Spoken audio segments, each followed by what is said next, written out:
The Louie T Network is powered by MusicHead University. MusicHeads, classes in session. Turn me up. Enroll on YouTube now. Link is in the description. Who else could it be but me, your man, Louie T? Welcome to the Command Post Live. You know what it is. Post up. Take command. Now, of course, I'm your Commander-in-Chief, Louie T. Thank you for joining me. So just wanted to come and give you a quick update as to where we are in the UDFA minicamp invite process. This is not a breakdown of the UDFAs. We will do that at a later point, whether it's later on in this week, early next week, whatever the case may be. Minicamp meetings or the minicamp starts next week, if I'm not mistaken. So it will be before that takes place. But I did want to talk about a couple of topics, seeing what they've done with the activity with UDFAs. I think they're kind of done at this point. Feels like the group is what it is now, because I think we're at 90, right? That's the magic number, right? 90. And so I think we're done with the accumulation of UDFAs. I do want to talk about them and the minicamp, the rookie minicamp invites very briefly, and then talk about the impact that potentially the UDFAs and the minicamp invitees could potentially have on the current roster as constructed. So let's go ahead and dive in quickly, because again, I don't want to keep you here longer than I need to. But last year's minicamp and last year's UDFAs, rather, excuse me, were very impactful. And I don't see this year's being that much different. The biggest difference is we're 1 year further in the process, but this roster is still in flux, right? You've still seen a high turnover rate, and it's not as high as it was last year. And there may not be as many available roster spots. Feels like they've done a lot more to put themselves in a position where these UDFAs aren't as necessary. For instance, last year at this time, the receiver position was as wide open as it got. I mean, we were talking about 5 or 6 different receivers for like 3 spots. That's not the case this year. You feel like they're trying to sort out the back end of that receiver room, right? And we're going to talk about that here in a second. Cornerback is very interesting because we feel like we have 5 corners right now, and I don't really see them keeping more than 5.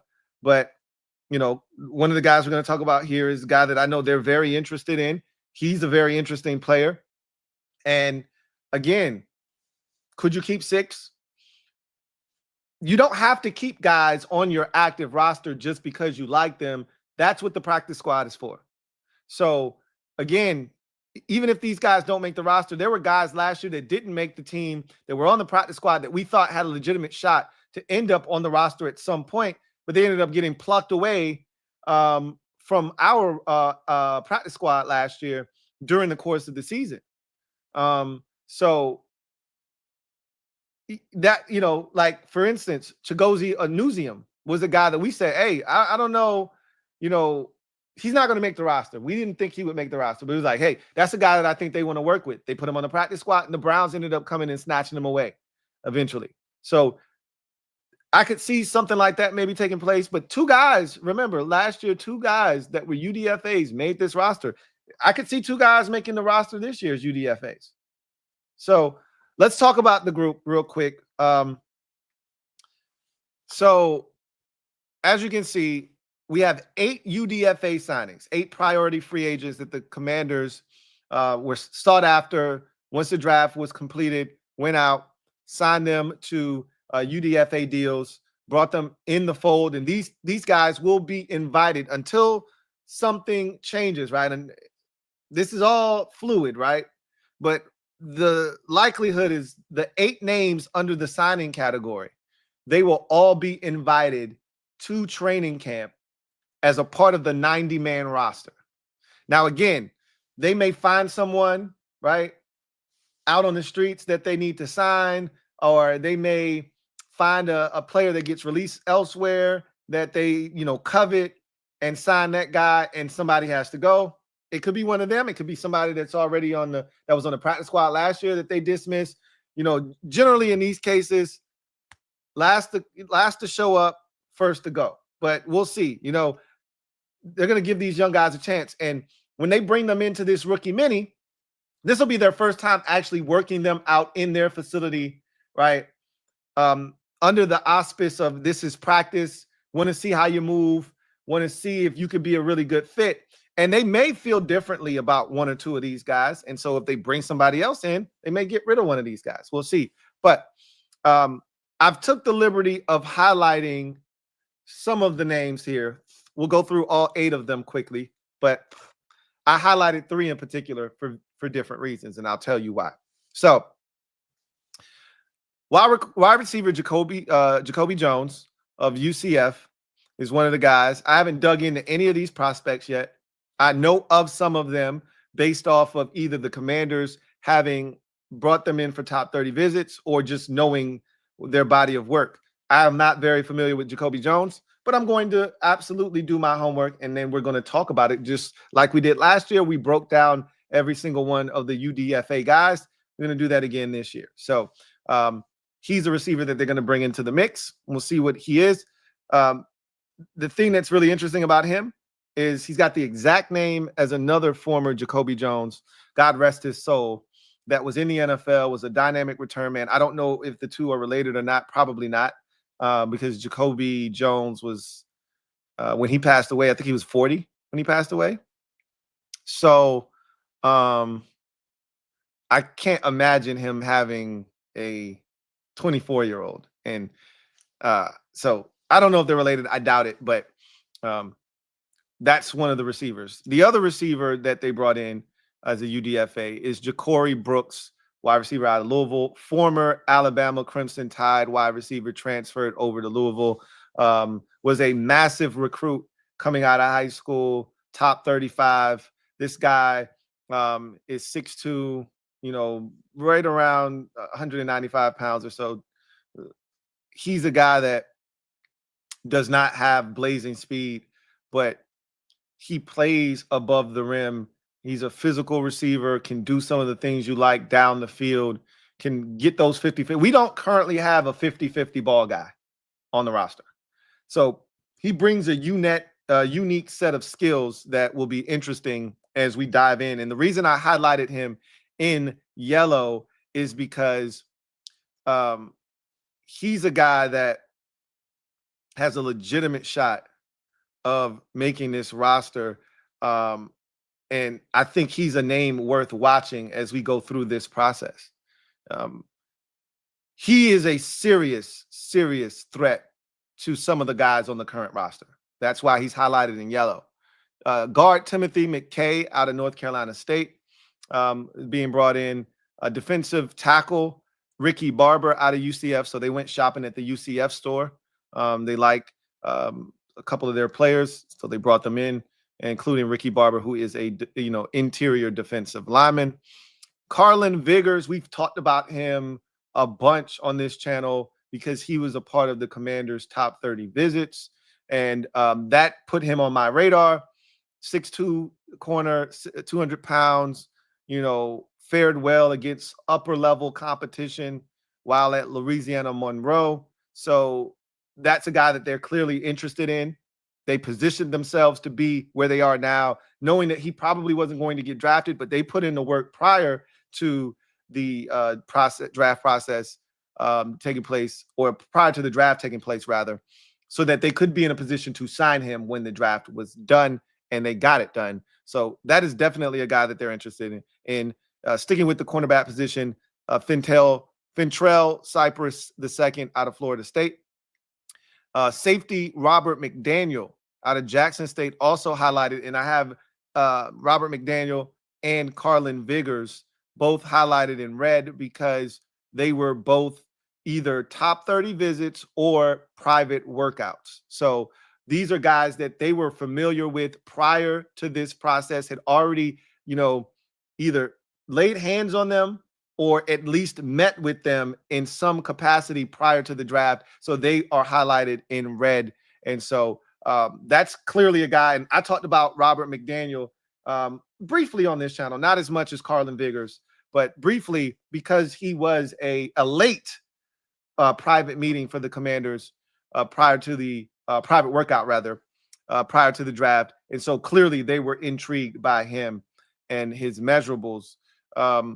Safety Trey Rucker out of Oklahoma State is the last signing for the Commanders from a UDFA standpoint. So when you break it down, 2 receivers, 2 corners, 2 safeties, a guard, and an interior defensive lineman. So 2 interior linemen, 1 on both sides of the ball, 2 receivers, 2 corners, 2 safeties. So you see what the emphasis is, and you see the positions that they look to potentially add to the roster here. And notice there is no edge rusher in sight.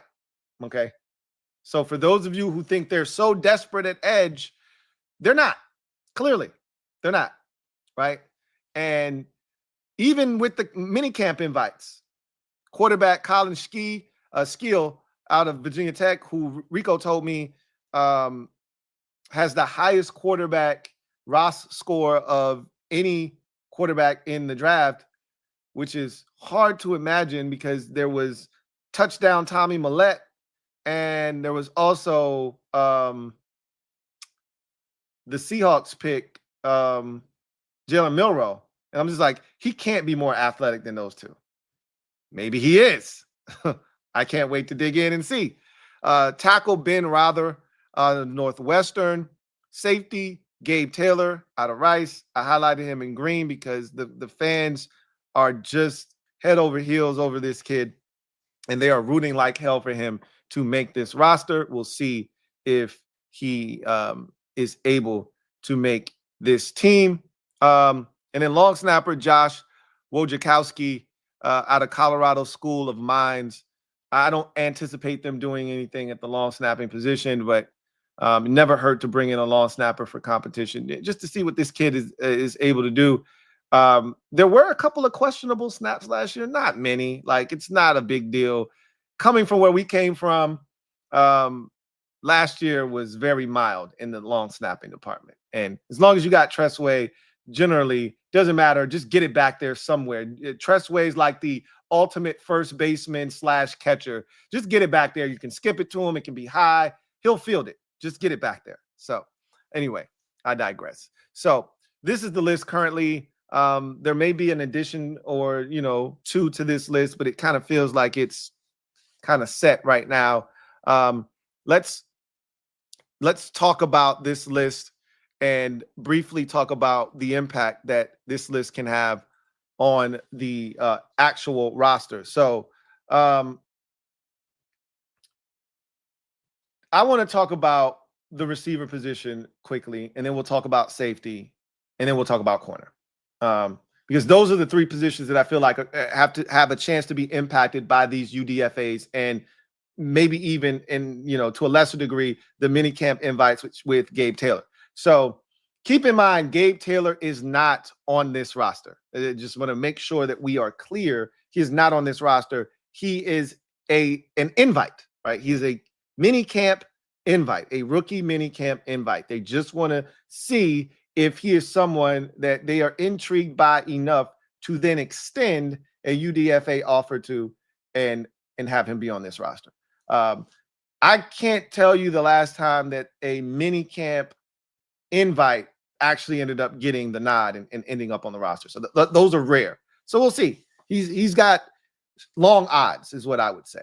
But with the guys that they did sign as priority free agents after the draft, I want to start with Ja'Cory Brooks, the wide receiver out of Louisville, because when you couple him with Jalen Lane potentially, that puts the receiver position in flux in a good way, right? These are great problems to have. I am shocked that Ja'Cory Brooks did not get drafted, just like I was shocked that Nick Nash did not get drafted. Certain guys, for whatever reason, didn't get drafted. And I think the Falcons got themselves a guy that could potentially make their roster in Nick Nash. And I think we got ourselves a guy that could potentially make this roster in Ja'Cory Brooks. Now, I'm not going to get in depth as to what he could bring to the table, but I do want to say that Jalen Lane being added to this roster as a 4th round pick means he's on this team. No ifs, ands, or buts about it. So that means that the group of 6 that we went into the draft with gets pushed back a little bit. And I still think that I know that Terry McLaurin, Deebo Samuel are locks to make this roster. And so is Jalen Lane now as a third receiver. For those of you who think Luke McCaffrey is in trouble, you're insane. Okay. He's the 4th lock on this roster. They drafted this kid in the 3rd round last year. Do you really think they're going to cut ties with a 3rd round pick in their inaugural draft just a season ago without giving this kid a chance to prove that he can get it done in this league? There's no way in hell Luke McCaffrey is in trouble. So this will be the last time you see me put something like that in the title of a video, because from this point on, it's clickbait. Okay. I put it in my title because that's a real conversation that I'm seeing being had. And I'm going to be honest with you. When you start crunching the numbers and you start looking around, you're like, hey, they got to take the roster spot from somebody. But I'm here to tell you that it ain't going to be a 3rd round pick from a season ago. Not happening. So those are the 4 guys that feel like locks right now. I still think the number is 6. And if Ja'Cory Brooks improves this summer, he could enter himself into the conversation. Keep in mind, there's still guys on the practice squad from last year that they like, but I'm not looking at those guys as threats. Okay. We came into this draft with 6 dudes, and if they did nothing at the receiver position at all whatsoever, you felt like, okay, we got 6 receivers already. So after those 4, you still have Noah Brown, KJ Osborne, and Michael Gallup left. Of those 3, 2 are making the roster, assuming that Ja'Cory Brooks is not. If Ja'Cory Brooks is able to show and prove this summer, and they like him enough, I think he's a duplicate of Noah Brown. Now, how physical is he? Will he block? I got to dive into him a little bit more to see if he'll do some of the things that we know Noah Brown is capable of doing. Noah Brown was outstanding for us last year. Noah Brown is also coming off of a kidney laceration. Noah Brown is fully healthy. They signed him to a 1-year deal. They like Noah Brown, and more importantly, they know what Noah Brown brings to the locker room and to the field. All right. Dan Quinn had him in Dallas. He was here last year. He was excellent for us. So I think he has a leg up on both KJ Osborne and Michael Gallup because he was here last year. Gallup was also in Dallas with Dan Quinn, I believe, very briefly. I think only for 1 year before he, I think it was longer than that. He had to be there longer than that because I think they released him after the 2023 season. No, the 2023 season, they released him. He went into the 2024 offseason as a free agent. The Raiders signed him, and then he was like, I don't want to play. Now he's back. So he was in Dallas with DQ for a while, so they are very aware of what he is capable of, but he hasn't, we don't know what he's, capable of anymore. We haven't seen him in over a year play football.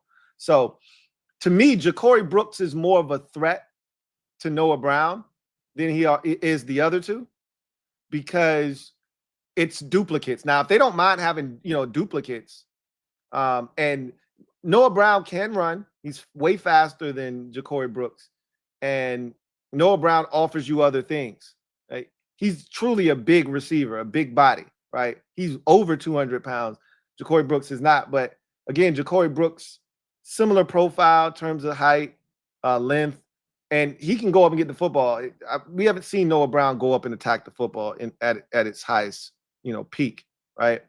So it'll be interesting to see what this all kind of ends up being if Ja'Cory Brooks like balls out in camp, kills it in the preseason, and you're like, bro, he has to make this roster. The guy right now that feels like his seat is the hottest of this group after all of the moves that have been made, including the drafting of Jalen Lane and now Ja'Cory Brooks coming here as a UDFA, is KJ Osborne. I mean, yeah, he was here with us last year, but you got to assume guys that have worked with DQ before somewhat have a leg up. If Michael Gallup is able to get back to the form that he had prior to the injury, you're talking about a 1,100-yard receiver at one point. So if Michael Gallup is back and ready to ball, and again, this is a guy that retired, so you always got to keep that in the back of your mind. But same thing with Eddie Goldman. But when dudes retire and then they come back, they usually either come back for one or two reasons. They need the money, or they just miss it. And they sometimes you don't realize what you've got until it's gone. And once football was gone, they realized, I've been doing this shit for 20 years. I miss it. I want to play. So to me, KJ Osborne feels like the guy that you better show up. You better show out this summer. Because if Ja'Cory Brooks does, somebody's getting their roster spot taken. Lane already means somebody is on the outs. Ja'Cory Brooks adds his name to the list, and that means 2 out of those final 3 guys are on their way out. I'm not saying, I'm just saying. Noah Brown and Ja'Cory Brooks are similar. They're not the same player, but they're similar profiles in terms of their size and what they bring to the table. Again, Noah Brown is physical. He blocks. He can also play special teams if you need him to.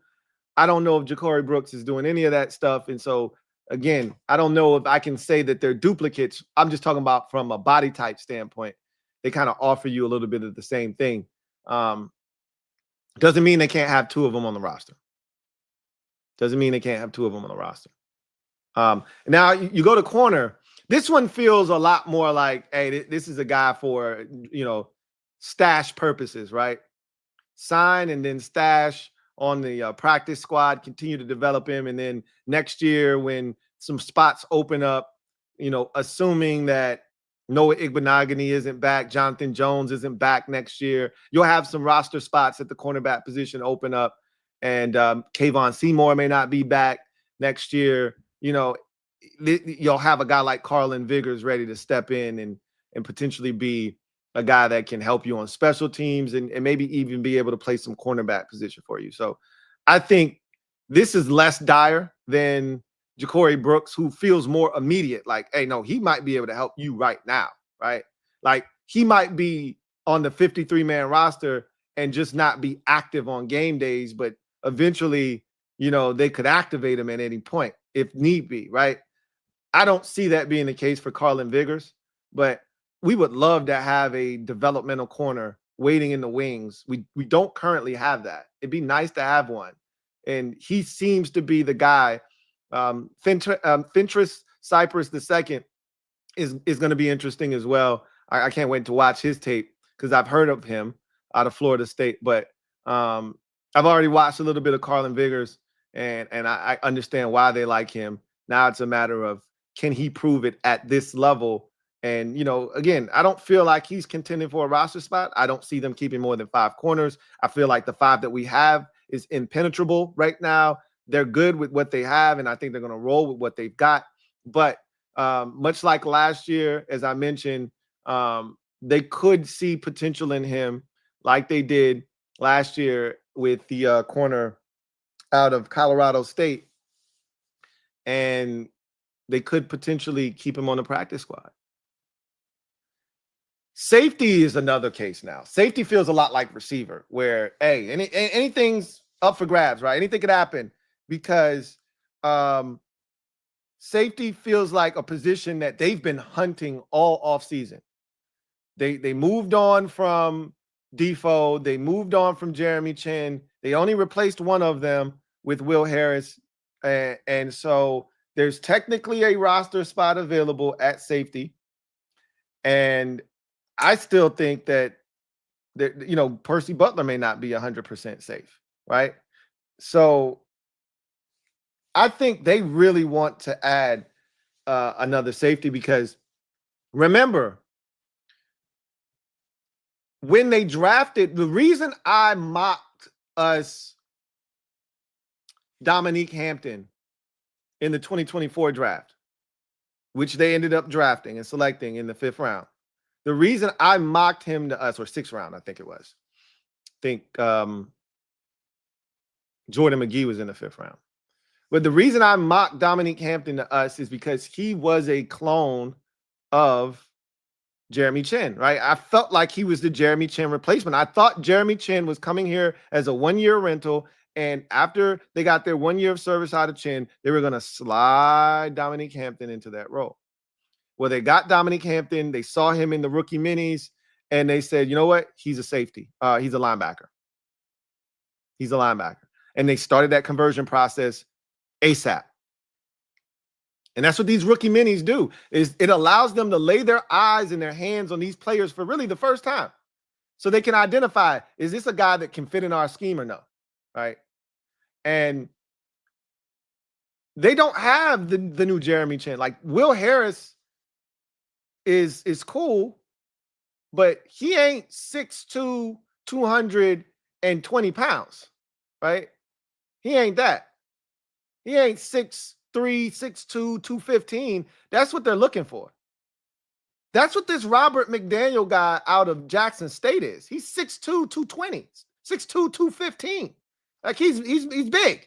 And he's a 4'5", 40 guy. And he jumped like 40 inches on the vert. Like, he is an athletic freak, as Rico would call him, right? And so they're interested in safety. They've been interested all offseason. Pre-draft process, I told you guys, I'm taken aback at how many safeties they've brought in and how many guys they've worked out. They were truly sniffing around the safety position. Soon as the draft is over, it's not a coincidence that they go get 2 guys as UDFAs, then bring in Gabe Taylor to be at the rookie minis as an invite. This is not a coincidence. They want to add another safety in some capacity. Justin Simmons is not out of the conversation, right? But they want to add a young safety. Justin Simmons costs. I don't know if they're looking to spend what it's going to cost to bring in a Justin Simmons. If they were penny pinching on Jeremy Chin, I don't see them spending the $10 million or whatever it's going to cost to get Justin Simmons in here. I don't remember what he signed with Atlanta for last year on that 1-year deal, but it had to be close to 10, if not, upwards of $10 million. They're not. They didn't even want to spend 8 on Jeremy Chin. They spent $4 million on Will Harris per year.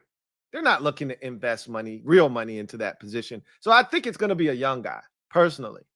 If they do decide to add someone to that mix at the safety position, they've brought in 3 players. 2 are already here as UDFAs. McDaniel feels like the one, though, because he's got the body type that they're looking for. Now, again, I got to watch his game, see what he's all about, and see if I believe that this guy truly is what they're looking for. I'm just telling you off the measurables. He's screaming Jeremy Chin replacement, right? So we'll see what he is.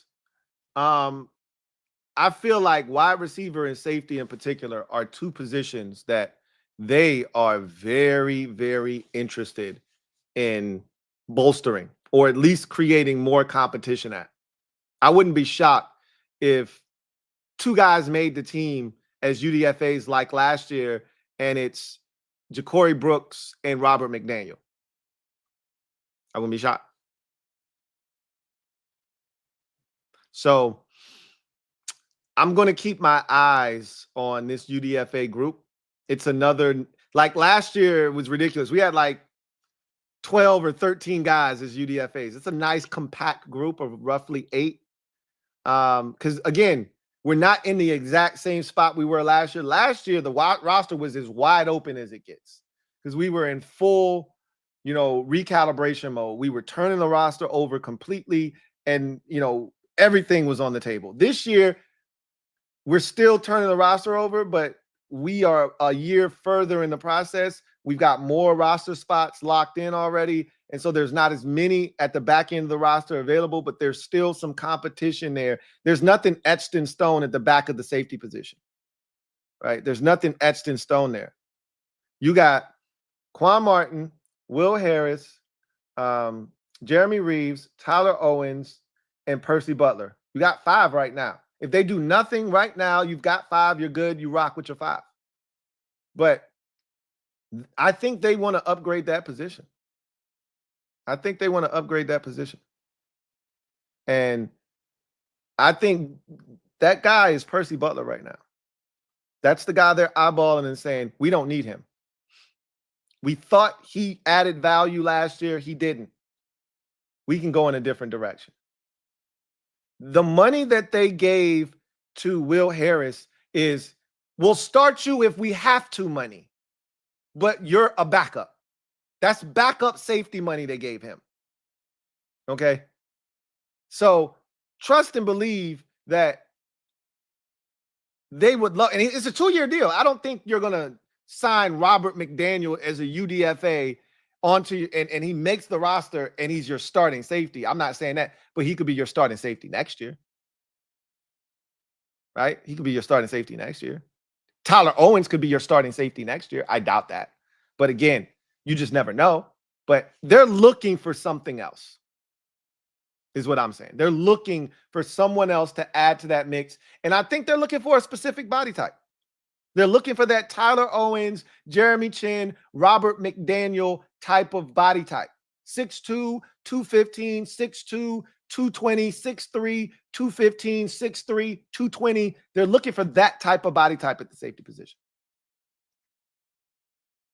which is part of the reason why they drafted Kane Madrano, because he offers you that hybrid, 6'3", 222 frame at the linebacker position. Because that's what they're going to do with that safety more likely than not anyway, is have him be down around the line of scrimmage. They just want the versatility of that guy being able to run and cover and do all of those things so you don't have to keep having to sub guys in and out. You want interchangeable pieces, guys that can, as they say at the safety position, rock and roll, right? Play deep, come up, and play down by the line of scrimmage. So you want guys that can rock and roll, right? So we'll see. I just feel like those are the 2 positions that I look at right now, and I'm like, corner, I'm not too worried about them. Like Carlin Vigors may make it to the practice squad, but I can't see him penetrating the actual roster. I could see Ja'Cory Brooks penetrating this active roster, right? Or the 53-man roster, a la Colston Yankoff and Tyler Owens last year. I could see a safety, Robert McDaniel, penetrating this roster at the safety position, a la Tyler Owens last year and Colston Yankoff. To me, Carlin Vigors feels more like Chigozie Anuzium from a year ago. Like him, don't love him. He's a guy that you put on the practice squad and you want to continue to work with. Those are the vibes that position right now gives me. But it'll be interesting to see these guys and what they bring to the table. And we'll see if anybody makes the roster as a UDFA this year. But there is some intrigue for sure surrounding this group, much like it was last year. So anyway, I digress. That's all I wanted to do, was come here and talk to you guys about the UDFAs and the minicamp invites, kind of give you a quick update as to what has been done there. Rookie minis are next week, as we know, and I will have a thorough breakdown of the UDFAs at some point prior to that taking place, whether it's Thursday night, Friday. At some point, we will get into the UDFAs and before their camp. And I got to see what the dates are for the rookie minis. My assumption is, what's today? The 30th. Tomorrow's the 1st. Friday is the 2nd. Excuse me. My guess is it's going to be like the 6th through the 8th or something, right? It'll be like 3 days long. Tuesday through Thursday sounds about right. But and then the team will join them the following week for a full team OTA, right? And that'll probably be the following week, right? So we'll see. So we'll have something lined up before then. But in any event, that's going to do it for me, your man Louie T, here on this installment of the Command and Post Live. You know what it is. Post up take command. My plan is to come back later on this evening for a podcast episode. I may not. If not, I'll definitely have that podcast episode for you tomorrow. So either way, we will meet again here shortly. But until then, I'm your man, Louie T, signing off. You guys enjoy the rest of your evening, and hopefully I'll see you later on tonight. Until then, take care. God bless. Good night.